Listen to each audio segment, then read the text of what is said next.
자, 여러분 안녕하세요. 김정규였습니다. 오늘은 이제 우리 그리스 로마 신화 또 그리스 로마 문화를 정리하는 마지막 수업입니다. 그래서 우리가 지금까지 올림푸스 여러 신들과 또 영웅 신화 그리고 사랑의 신화 등 다양한 에피소드를 우리가 쭉 이렇게 개관을 했는데, 결국 그리스 로마 신화뿐만 아니고 세계의 여러 신화를 보면은 서로 다른 문화권에서 만들어진 신화들이 때때로 보면은 이제 비슷한 구조, 그런 내용을 지니고 있음을 우리가 알 수가 있습니다. 저번에 이제 우리가 신화를 어떻게 해석할 것인가 첫 수업 때도 제가 그런 얘기를 잠깐 했죠. 그래서 이런 현상을 두고 신학자들은 어떻게 해석하냐면 두 가지로 일단 해석이 가능합니다. 먼저 확산론이 있을 수 있고, 그 다음에 번성론이 있습니다. 그래서 이제 개념은 그렇게 정립했지만, 확산론자들은 세계에 몇 안 되는 신화 창조 지역, 예를 들면 인도라든지 뭐 이렇게 신화 창조 지역이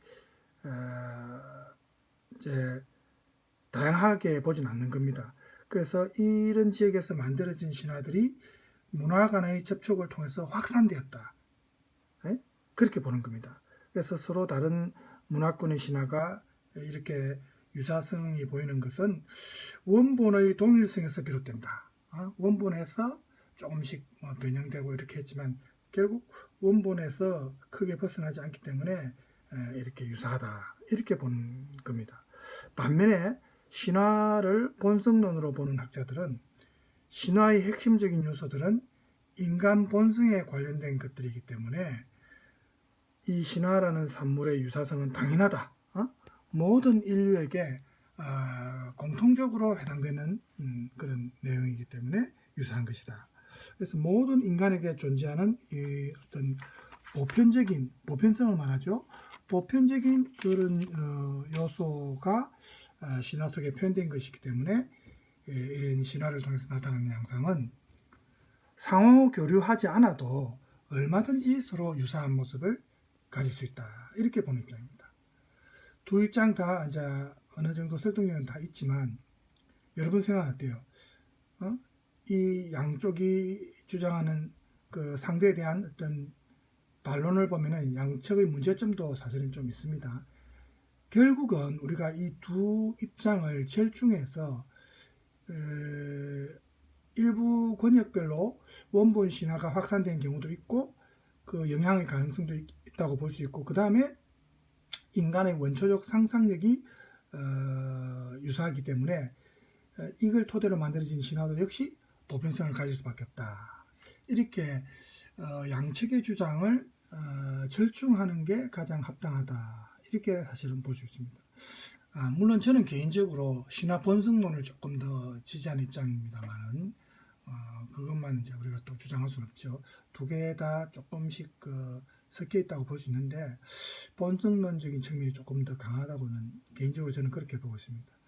그래서 오늘 우리 인간의 삶에 스며든 이 그리스 로마 신화라든지 이런 전설의 모습을 보면 이런 절충된 모습들이 사실은 많이 나타나고 있고, 그리스 로마 시대의 문화와 문명을 우리가 고전으로 받아들이고 계속해서 발전시켜온 이 서구인들의 역사, 그리고 그런 서구 문화의 어떤 영향을 우리가 요즘 얼마나 많이 받고 있습니까? 그죠? 지금 우리 현대인의 삶은 이 서구 문화의 직접적인 영향을 사실 받고 있는 겁니다. 그래서 이런 영향 속에서 살아가고 있는 우리의 삶에는 이미 이 문화적인 원전과 본성적인 어떤 뿌리가 이 양면이 두 개 다 녹아 들어가 있다. 그리스 로마 시대와 같이 이런 걸 우리가 알 수가 있습니다.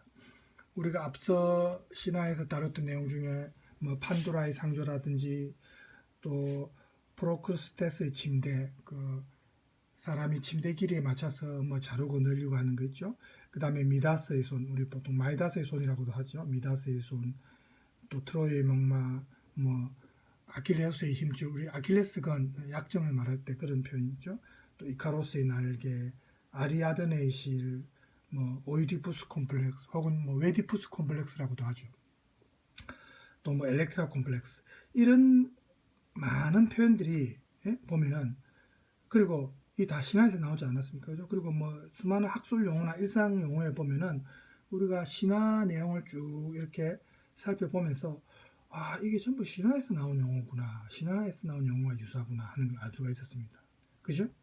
이런 흔적이 나오는 겁니다. 그래서 미묘한 감정의 표현에서부터 정확한 학문적 정의 어떤 수단에 이르기까지 다양하게 활용이 되었고 우리의 일상적 삶에서 많은 영향을 끼치고 있다는 것을 알 수 있었습니다. 우리가 일상적으로 사용하고 있는 뭐 요일 이름 있지 않습니까?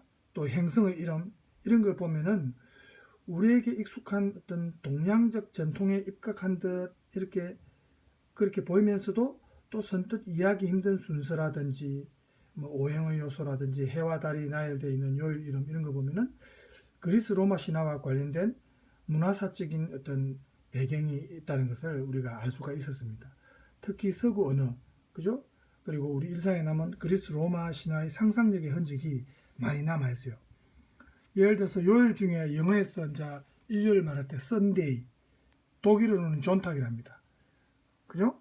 이런 게 행성, 선, 해를 나타내는 이런 용어. 그 다음에 Monday, 독일어로 몬탁, 휴즈데이, 독일어로 딘스탁, 수요일, 웬즈데이, 독일어로 미트보흐 이런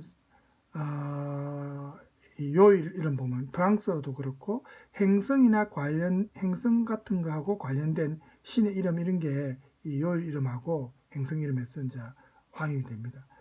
그래서 행성의 이름이 각각 신화적인 연관을 가지고 붙여진 것을 우리가 알 수 있죠. 그 다음에 그래서 이제 우리가 사용하는 요일 이름도 신의 이름과 연관되어 있는 것을 확인할 수 있고 이런 게 애초에 요일 이름이 망원경을 발명하기 이전에 사람들에게 알려져 있었던 이 5 행성과 연관이 되는 겁니다. 그죠? 그래서 중동에서 로마로 또 유럽 각지로 이렇게 확산된 문화적 흐름을 우리가 볼 수 있는 거죠. 그래서 이제 로만으로서 프랑스의 요일명이 로마 신화의 신 이름이나 행성에 직접적으로 연관되는데 반해서 영어와 독일어에서 그 요일 이름이 다른 것은 영어와 독일어에서는 해당 로마 신의 어떤 신격을 지닌 게르만 신화 속의 신을 찾아내서 이름을 붙였기 때문에 조금 다르죠. 프랑스어에서 요일하고 그죠? 일부 요일명에서도 이제 이렇게 확인이 되었고 또 태양계 행성 이름 중에 신화 속의 신들 이름 여러분 천왕성 우리 그 신화 속에서 우라노스 크로노스의 아버지 우라노스 기억납니까? 그죠? 대지의 여신 가이아 나올 때 그때 우라노스 기억나죠? 또 뭐 해왕성 넵튠이라든지 명왕성 플루토 뭐 이런 거 전부 다 보면 신화 속의 친족 관계와 관련이 있는 이름들이고 하여튼 뭐 그런 이름들이 많아요. 그리고 우리 타이탄족 혹은 티탄족이라 하죠. 그 막내이자 최계 권력자였던 그 크로노스도 이제 기억이 나죠. 자, 이렇게 태양계 위성들에서도 나타나고 이런 행성의 이름 외에도 이제 하늘의 별자리들도 보면은 신화와 연관이 많죠. 뭐 큰 곰자리나 작은 곰자리나 황소자리나 개자리, 바다개, 독수리자리, 오리온 이런 별자리도 전부 신화 속에서 우리가 유래됐다는 것을 알 수 있었죠. 또 별의 어떤 이름도 신의 이름이 붙은 경우가 많은데 소행성 중에 뭐 청춘의 신 헤베라든지 또 의학의 신 아스클레피오스의 딸로 이제 건강과 위생의 여신인 뭐 휘기에이라 이런 이름도 그렇고 전부 이제 별자리 이름에서 많이 나오죠. 이를 우리 제뉴얼이 독일어로 야누아르를 하는데 이 신이 야누스 신하고 또 관련이 있지 않습니까? 그죠?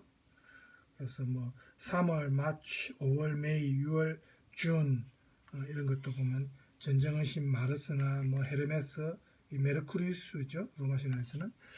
그래서 이런 다양한 어떤 이름, 그리스 로마 신화의 이름에서 유래를 하고 있고 이렇게 그리스 로마 신화를 이제 바탕으로 하고 있는 서구적 삶이 현재 우리 삶의 다양한 모습으로 지금 침투해 오고 있습니다.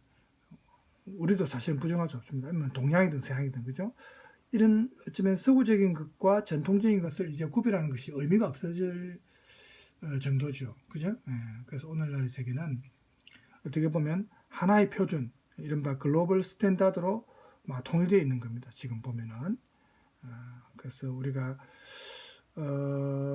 때로는 오래된 우리만의 전통으로 이해하고 있던 것조차도 이제 아주 오래전 서로 다른 문화 간의 교감 속에서 생성된 것임을 우리가 알 수 있고, 그죠? 이런 우리 삶의 양식이 보편성에 대한 새로운 인식을 이제 얻게 해줍니다. 우리나라 전통 사찰에도 불상이 보면은 사실은 완전히 동양적인 그건 아니에요. 저 서구적인 용모가 좀 섞여 있습니다.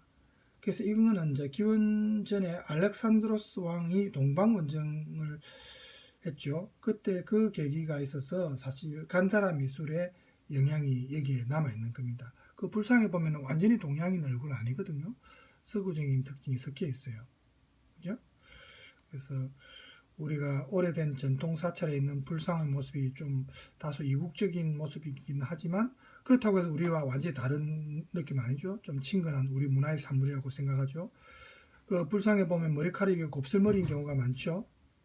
눈과 코의 모습도 우리의 얼굴과는 약간 다른 경우가 많습니다만 수백 년 전 혹은 1000년 이상을 우리 곁에 있었던 그 특별한 역사를 우리가 상상하기는 쉽지 않습니다. 지금 자세히 보면 불상을 보면 완전한 동양인의 모습은 아니에요. 일단 우리 동양인들은 머리가 곱슬머리가 그렇게 많지 않잖아요. 불상에 보면은 곱슬곱슬해요. 그죠? 코 같은 데도 조금 다르고. 그래서 이런 모습이 우리나라 불상 대부분이 간다라 불상의 특징을 지닌 것 때문에 그렇습니다.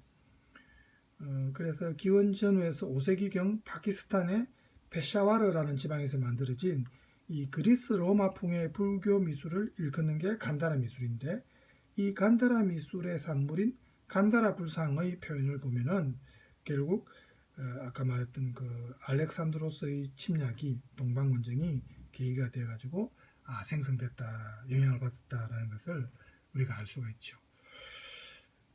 그래서 기원전 4세기 이 그리스 로마가 동방원정을 했을 때 남긴 흔적이 세월이 흐르면서 우리나라에까지 영향을 끼쳐서 오늘날 우리 불상에도 이런 이국적인 정치가 그런 흔적이 남아있다. 예? 이렇게 우리가 알 수 있는 겁니다. 그 사진에 보면은 제가 여러분 교재에도 나와 있지만 이 책에 보세요. 여기에 우리나라 전통 사찰의 불상인데도 이 머리가 보세요. 곱슬곱슬하고 서구적인 용모가 지금 남아있죠. 이 알렉산드로 동방원정 간다라 미술의 영향이 크다는 겁니다. 그리고 여기도 마찬가지입니다. 보세요. 그죠? 예. 그래서 이런 사천왕이라든지 천사의 날개를 달고 십자가를 든 부처. 이 자세히 안 보면 몰라요. 그죠? 천사의 날개를 달고 있고 십자가를 든. 그죠? 그래서 이런 걸 보면은 이게 결국 문화의 교류가 오래전부터 있었고 다 영향력이 이게 남아 있는 거구나. 그런 걸 우리가 이제 알 수 있는 겁니다. 이렇게 문화의 흐름이 새로운 양식을 생성하기도 하고 또 그것을 멀리 다른 지역에 전파하기도 하고, 그래서 심지어 그 간다라 시대의 어느 부조에는 사천왕상이 아까 우리 그림에서 봤지만 헤라클레스처럼 사자가죽을 쓰고 제우스의 번개를 들고 있기도 하고, 또 예로부터 이 동서양의 문화교류가 활발한 지역이었던 중국 광동성에는 그 보면은 심지어 불상이 십자가를 걸고 서양식 천사의 날개를 달고 있는 거 아까 봤죠? 그런 겁니다. 그래서 이렇게 그리스 로마 신화의 뿌리를 둔 독특한 이국적인 인식이 바로 우리 일상에 고스란히 남아있는 경우가 많다는 겁니다. 그리스 로마 신화에서 뱀 같은 경우에 비교적 긍정적으로 그려지죠. 숭배의 대상으로서. 그래서 그 흔적이 우리 일상에도 지금 남아있는데, 뱀은 그 관찰된 생리 가운데 몇 가지 점에서 고대인들에게 경이로운 동물로 여겨집니다. 그죠? 특히 지신계열, 대지의 여신 가야라든지 이 지신계열 할 때는 뱀이 꼭 등장합니다. 그 뱀이라는 특징을 보면 겨울잠을 자죠. 동면이라는 그런 독특한 그 특징이 있습니다. 그러니까 동면 오랫동안 잤다가 다시 봄에 깨어나니까 이게 부활과 재생의 어떤 이미지가 뱀을 통해서 우리가 확인할 수 있는 거 아닙니까? 또 땅속을 드나드는 행위도 역시 죽음의 세계를 드나드는 그런 어떤 신비한 모습으로 우리가 상상이 가능하죠. 그래서 뱀은 보면 옛날부터 의학이나 예언, 부활 이런 상징으로 신화 곳곳에서 등장합니다. 그래서 마침내 이 신화의 상징적 잔재로서 우리가 보면 약국이나 그 의학의 로고에 보면 뱀이 나오는 경우가 많아요. 약국이나 병원의 로고에 뱀이나 또 일부 의학 관련 상징 문양에 보면은 뱀이 나옵니다.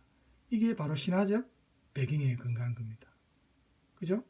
그래서 이런 전통이 서양의 의술을 우리가 수용한 우리 의학업에도 함께 이런 특징이 받아들여지니까 의학 관련 디자인이나 또 군의관의 휘장 이런 데 보면 그 흔적이 남아있죠. 여러분 책에 교재에 보면 있지 않습니까? 보세요. 뱀의 흔적이 지금 다 있죠? 그렇죠? 이건 이제 군의관 그 휘장에, 그죠? 여기 나와있고. 그래서 이런 걸 보면은 우리가 벌써 이런 영향력이 오래전부터 있었다는 걸 알 수 있습니다. 그래서 우리가 이 문화라는 게 다 한 곳에 정체되어 있어서 머무는 것이 아니고 물처럼 흘러다니는 거예요. 그죠? 계속해서 모이기도 하고 흩어지기도 하고 이렇게 그래서 그리스 로마에서 비롯된 이 고대 문화의 이 줄기가 그 인근의 크고 작은 다른 문화들하고 화합을 해가지고 오늘날의 서양 문화를 형성했고 또 이 서양 문화와의 교류를 통해서 오늘날 세계 문화 내지는 보편 문화의 흐름이 생겨났듯이 우리가 살아가고 있는 이 현실의 문화도 계속해서 다른 문화들과 교류를 통해서 서로 변이하거나 또 진화하거나 뭐 업그레이드 할 수도 있고 또 달라질 수도 있고 그런 거 아닙니까? 그래서 이 세계화가 지금 우리 전체 대세인데 이런 글로벌화 시대에 이런 문화적인 어떤 진화 과정 혹은 변화 과정에 우리가 주체적으로 참여하는 것이 사실은 중요합니다. 이제는 예전처럼 단일 민족, 단일 문화 이렇게 해서는 오히려 고립되고 발전이 있을 수 없죠. 그래서 이를 위해서는 이러한 흐름의 줄기와 요소를 정확하게 이해하는 것이 필요합니다. 문화는 결국 혼자 만들어지는 것이 아니다 이 말입니다. 서로 영향을 주고받으면서 생성되고 발전하고 상호 보완적인 역할을 하면서 결국 이런 관계 속에서 볼 때 정확하게 이 문화의 흐름을 우리가 이제 이해할 수도 있고 그렇죠?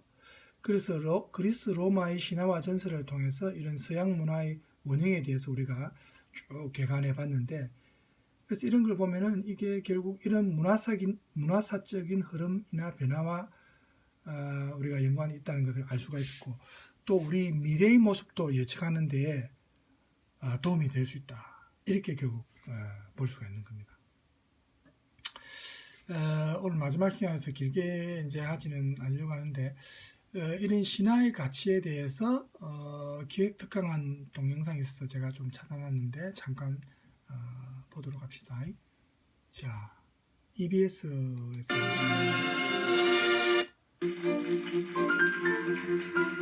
조금 허황되고 또 얼토당토한 옛날 얘기가 아닌가라고 하는 이런 이중적인 생각도 충분히 하실 제가 수가 첫 있으실 시간에 겁니다. 했던 말이 하고 그 비슷하죠. 이유는 현재 우리가 살아가는 이 시대는 누가 뭐래도 신화의 시대가 아닌 과학의 시대이기 때문에 그러실 겁니다. 논리적이고 체계적이고 이성적이고 합리적인 시대라고 하시면 될 겁니다. 그러면 우리가 경험하지 않은 신화 시대의 특징이 무엇인지 라고 혹시 누가 물어보신다면 지금 말씀드린 우리 시대의 특징 앞에 모두 아닐 빗자만 붙이시면 되시겠죠. 비논리적이고 비체계적이고 비이성적이고 그리고 더 나아가서는 신비적이고 주술적이고 마술적인 시대. 그런데요, 생각을 조금 거꾸로 한번 해보시기를 부탁을 드리겠습니다. 만약 지금으로부터 200년 정도의 후손들이 지금 우리 시대를 돌이켜본다면 과연 그네들의 눈에도 지금 우리 시대가 여전히 이성적이고 체계적이고 논리적이고 합리적인 시대였다라고 하는 평가를 받을 수 있을까요? 제가 오늘부터 여러분께 말씀드리고자 하는 그리스 신화 이야기는 지금으로부터 최소 3,000년 이상을 거슬러 가셔야 되는 그런 얘기들입니다. 그러다 보니까 우리가 전혀 경험해 보지 않았고 살아보지도 않았던 그 시대에 대해서 우리가 너무나 모르는 정보들이 많이 있기 때문에 우리가 그냥 그 시대를 미신적이고 그리고 주술적인 시대라고. 네, 그렇죠. 제가 이제 첫 시간에 신화를 어떻게 읽을 것인가 하는 내용을 설명할 때 제가 언급했던 내용과 비슷하죠. 그래서 신화상의 어떤 줄거리만 보면은 우리가 비현실적이고 어떤 판타지 요소가 많기 때문에 이렇게 미신적이고 주술적이라고 볼 수 있죠. 그렇지만 신화상에서 다루고 있는 그 주제나 내용은 지금 우리 현대의 인간들에게 아직도 발생하고 있는 그런 내용들이 주제입니다. 그죠? 네. 이렇게 평가할 수 그래서 있지 우리가 않을까. 신화 이면의 어떤 내용에 초점 맞춰야 되겠죠. 조금 다른 생각을 한번 해보시죠. 태양은 아침마다 동쪽에서 떠서 저녁에 서쪽으로 가라앉게 되어 있습니다. 그리고 바닷가에 나가시면 언제나 아름다운 물보라를 일으키는 파도도 보실 수가 있으십니다. 제가 지금 말씀드린 이런 일출, 일몰, 그리고 파도라고 하는 자연 현상들을 지금 우리 시대라면 지구의 자전과 공전, 그리고 바람이나 지구와 달의 인력을 가지고 다 설명해 줄 수 있을 겁니다. 그런데요, 그와 같은 과학적 설명을 몰랐던 시대에 살던 사람들도 아침마다 태양이 동쪽에서 찬란하게 떠서 저녁에 서쪽으로 아름답게 지는 것을 보았고, 그리고 바닷가에 나가면 언제나 물보라를 일으키는 파도를 볼 수 있었을 겁니다. 그렇다면 과연 그 시대의 그 사람들은 이 아름다운 자연을 어떻게 설명을 했겠습니까? 제가 드릴 말씀이 그리스 신화이기 때문에 그리스 신화로만 말씀드리면 이렇게 이야기할 수 있습니다. 새벽의 여신 에오스가 새벽 안개를 거두어 주면 태양 마차를 모는 헬리오스가 동쪽 바다에서 자신의 마차를 몰고 튀어오릅니다. 그리고 반나절 동안 하늘을 열심히 운행한 이후에 저녁 무렵에 서쪽 바다로 가라앉죠. 이것을 일출과 일몰이라고 이야기를 했습니다. 그러니까 그 시대의 사람들은 이런 신을 이용해서 모든 걸 설명합니다. 과학적으로 설명하지 않았죠. 신을 이용해서. 그죠? 우리 인간이라는 게 이 전 세상에서 보면 얼마나 미미한 존재입니까? 여러분 예를 들어서 망망대해에 바다에 이제 밤에 배를 타고 간다고 합시다. 작은 배를. 근데 그때 폭풍우가 치고 비바람이 불고 번개가 치고 하면은 얼마나 무섭겠어요. 그러면 신을 믿지 않는 사람도 자기도 모르게 무릎 꿇고 신을 찾게 됩니다. 신이시여, 하느님, 저를 살펴주십시오, 도와주십시오. 자기도 모르게 이 세상에서 인간의 미약한 존재를 느끼게 되죠. 그래서 우리 인간이 자연 현상에서 결국 종교도 마찬가지 아닙니까? 그죠? 신이나 하느님이 생겨난 것도 우리 인간의 필요에 의해서 사실은 그런 생겨난 존재다. 이렇게 사실은 볼 수 있는 거죠. 이 신화라는 것을 우리가 어떤 환상적인 동화나 이런 이야기로만 치부해버리면은 사실 가치가 없죠. 이 신화 이면에 숨어있는 어떤 상징성, 저번에 제가 첫 시간에 알리바이라는 용어로 설명했는데 이걸 찾아내면서 우리가 신화의 어떤 진면목을 음해할 수 있어야 안 되겠습니까? 그죠? 바다의 신 포세이돈이 4마리 말이 끄는 자신의 사두마차를 타고 바닷물 위를 가로질러 가면 바닷물이 그 마차 밖에 부딪혀서 해안으론 파도가 되어 밀려온다 라고 이야기를 했다는 것이죠. 당신은 누구도 이와 같은 설명을 말도 되지 않는 터무니없는 미신적인 얘기라고 생각하지 않았습니다. 따라서 신화라고 하는 것은 아직 과학적 설명이 제공되지 않았던 그 시대에 살던 사람들이 자신들이 살던 시대를 설명하기 위해 만들어낸 지극히 합리적인 이야기라고 저는 생각을 합니다. 그런데요, 이와 같은 신화들 중에서 특히 그리스 신화는 제가 아는 한 인간이 가지고 있는 상상력과 창조성의 정수라고 느껴집니다. 그렇죠. 그렇기 때문에 지금 최근에 지금 현재 모든 문학이나 예술 작품의 어떤 소재나 원형으로 나오지 않습니까? 특히 서구 문화권에서는 보면 그죠? 우리가 동화책을 읽어도 보면 결국 이 신화에서 나왔던 얘기인데, 그죠? 많이 발견할 수 있는 겁니다. 산업혁명을 이야기하고 있는 지금 우리 시대에도 그리스 신화는 여전히 살아있는 컨텐츠의 보물 창고가 아닌가라고 여겨집니다. 아이고, 이또 선전하네. 자, 선전 광고를 건너뛰고, 자, 지금 보시는 이 사진은 완벽한 방어체를 갖추고 있다라고 이야기되는 구축함 이지스의 모습입니다. 현재 우리나라에도 세종대왕함, 율곡이함, 그리고 서해 유성룡함 이렇게 세 척의 이지스함이 있다라고 알려져 있습니다. 발표된 자료에 의하면 이 이지스함 한 척을 만드는 데 드는 비용은 무려 1조 원 이상이었다라고 얘기를 하죠. 그 이유는 다름 아니라 이 함정에 이지스 시스템이 장착되어 있기 때문에 그렇다라고들 이야기를 합니다. 저도 이 분야 전문가는 아니어서요. 발표된 자료만 가지고 말씀을 드리면 이지스 시스템은 이 함정을 중심으로 반경 1000km를 탐지할 수 있는 레이더 시설이 갖추어져 있다라고 얘기를 하죠. 그리고 1000km 안에 있는 것 중 동시에 100여 개의 목표물을 정밀 추적할 수 있고 그중 20개의 목표물을 동시에 공격할 수 있는 능력을 갖추었을 때 그것을 다름 아닌 이지스 시스템을 장착한 이지스함이라고 부른다고 합니다. 아주 쉽게 말씀을 드리자면 인간의 과학기술이 만들어낸 모든 함정 중에서 가장 완벽한 방어 체계로 무장한 함정의 이름이 그렇죠. 다름 아닌 이지스라고 하는 이지스함 것입니다. 한 척 갖기가 힘들죠. 다른 그렇다면 각 국가마다. 그죠? 이 완벽한 방어 체계를 갖춘 함정의 이름이 왜 하필이면 이지스라고 되었을까요? 그 이유는 바로 그리스 신화에 나오는 이 방패의 이름과 연관되어 있습니다. 그죠? 예. 자, 그러면 생각하시기에 앞에서는 A2였는데 지금은 AI가 아니냐라고 하실 수 있는데요. 그리스어의 AI는 라틴어와 영어에 모두 A2로 바뀌게 됩니다. 그러니까 동일한 철자를 그대로 사용하고 있다라고 보실 수 있으시겠죠. 이제 발음이 이제 현대 와서 바뀌었죠.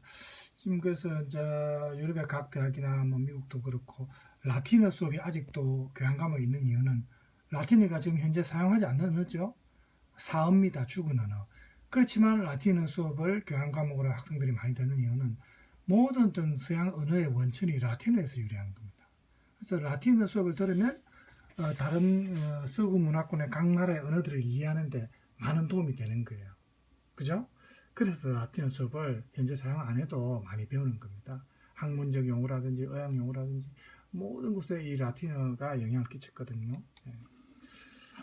제가 미리 말씀드리지 못했는데요.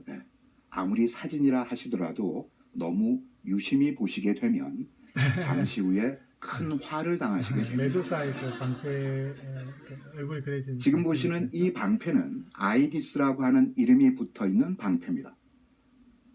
그리스 신화에 따르면 이 아이기스의 원래 주인은 제우스라고 알려져 있습니다.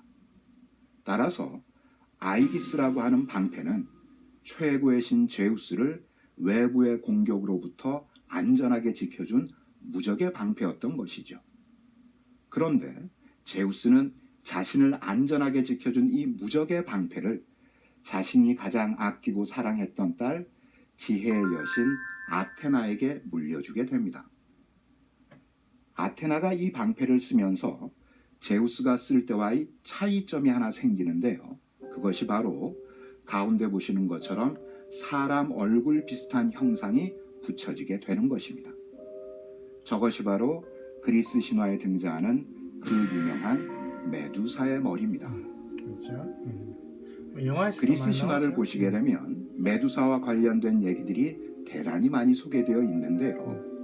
메두사는 원래 아름다웠던 인간의 여인이었다라고 전해지고 있습니다. 그래서 그런데 너무 이 아름다운 자기 용모를 너무 거만하게 이제 자기가 최고다. 아테나 여신보다 더 아름답다.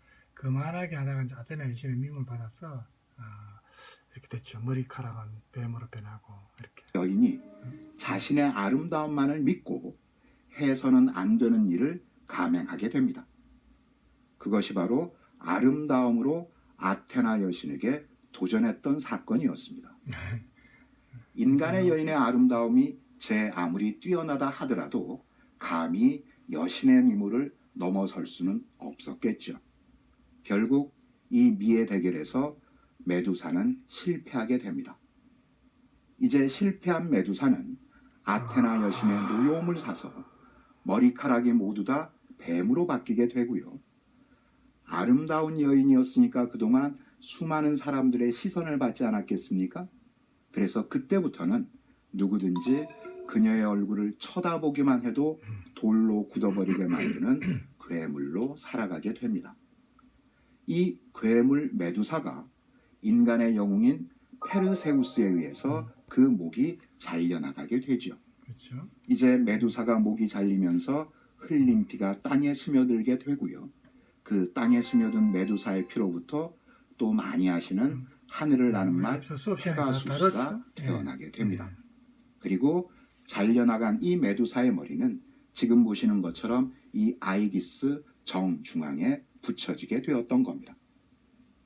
따라서 본래 제우스의 방패였기 때문에 무적의 방패였으나 이제 메두사의 머리가 정중앙에 붙여짐으로 인해서 누구든지 이 방패를 쳐다보기만 해도 돌로 굳어버리게 만드는 천하무적의 방패의 이름이 아이기스라고 전해지고 있습니다. 이 천하무적의 방패 이름 아이기스의 이름을 그대로 가지고 온 것이 다름 아닌 오늘날 가장 완벽한 방어 체계로 무장한 이지스함의 이름으로 사용되고 있다라고 설명드릴 수 있을 것 같습니다. 자, 지금 보시는 것은 바로 미국 대통령의 휘장입니다. 선생님 오늘 머리가 자꾸 자유하네. 이 미국 대통령 휘장의 한 가운데 독수리가 있다는 것에 주목하셔야 합니다. 어떤 분들께서는 미국 대통령 휘장 한가운데 독수리가 새겨진 이유가 미국 사막 여러분 독수리 하면 뭐가 생각납니까? 신 중에 제우스 신이 생각 안 납니까? 그렇죠? 제우스 신을 상징하는 그 새가 독수리 아닙니까? 하늘 위에서 모든 걸 다 내려다보는 게 전지전능한 능력을 짓다는 의미에서 독수리죠. 그죠? 네. 지대에 가게 되면 대머리 독수리들이 많아서 그래서 이렇게 되어 있다라고 하시는 분들도 계시는데요.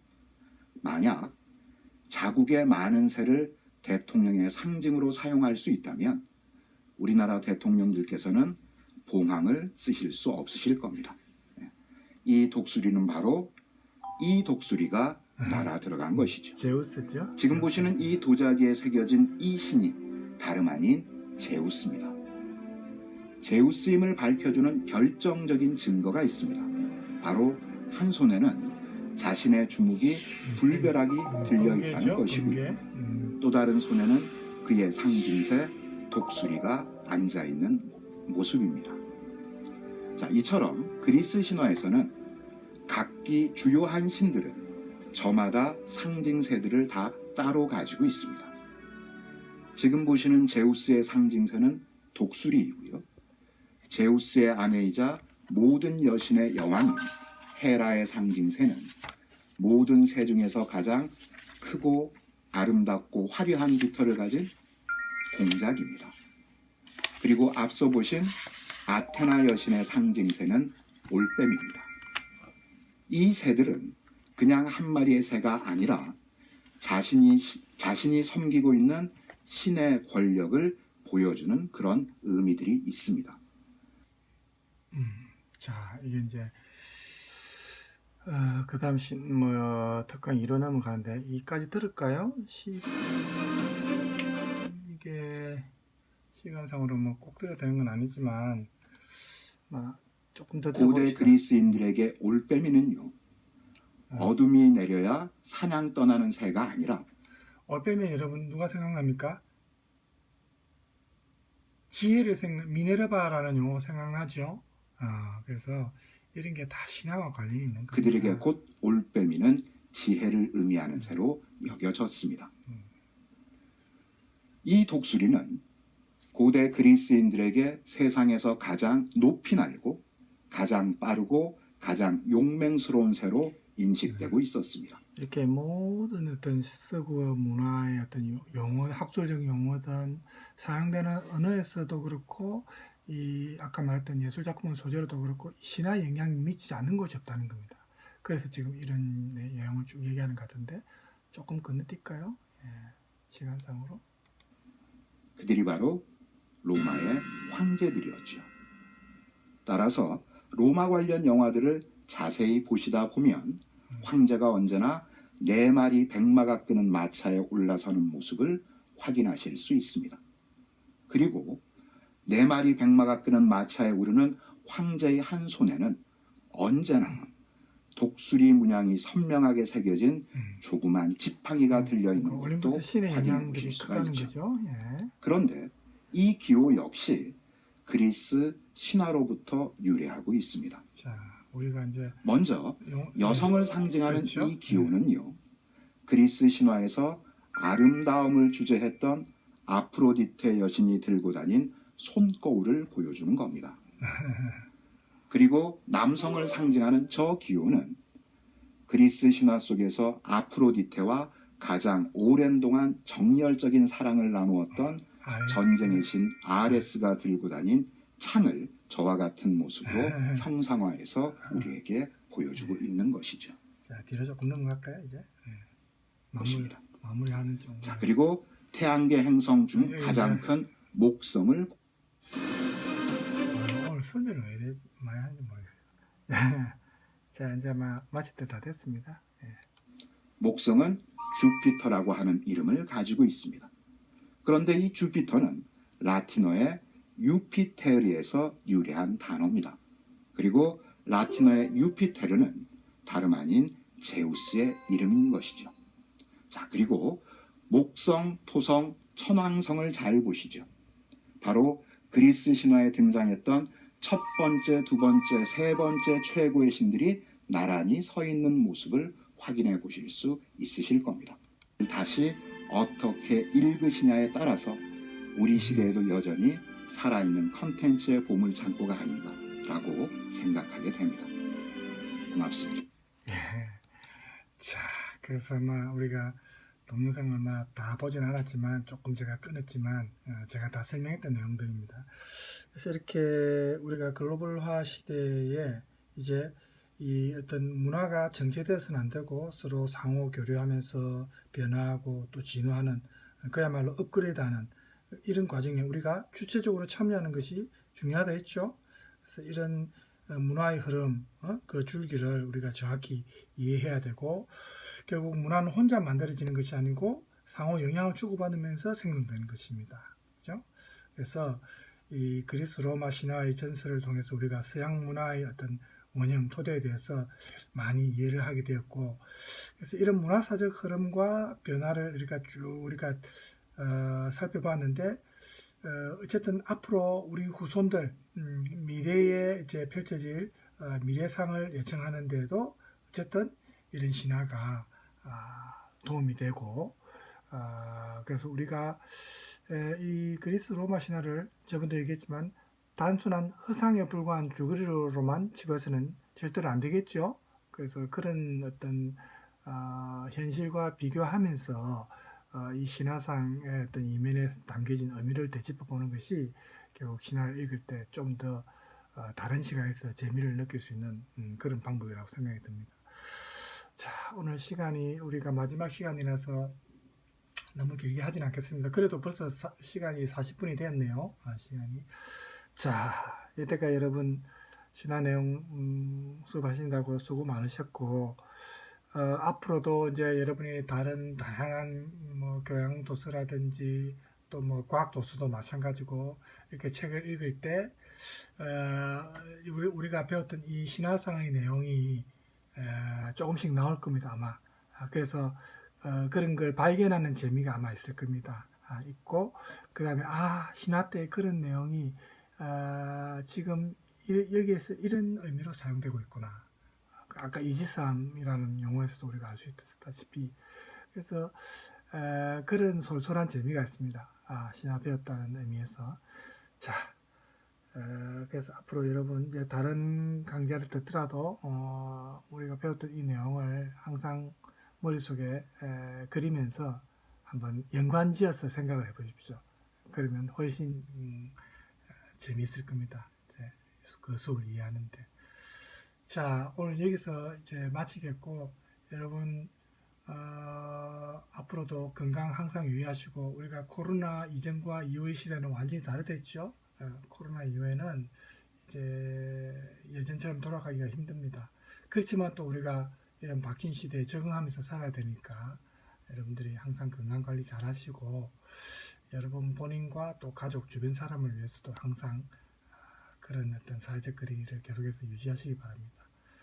자, 여러분 인연이 된다면 또 다른 과목으로 여러분 만나기로 하고, 여러분 그동안 수고 많으셨습니다. 감사합니다.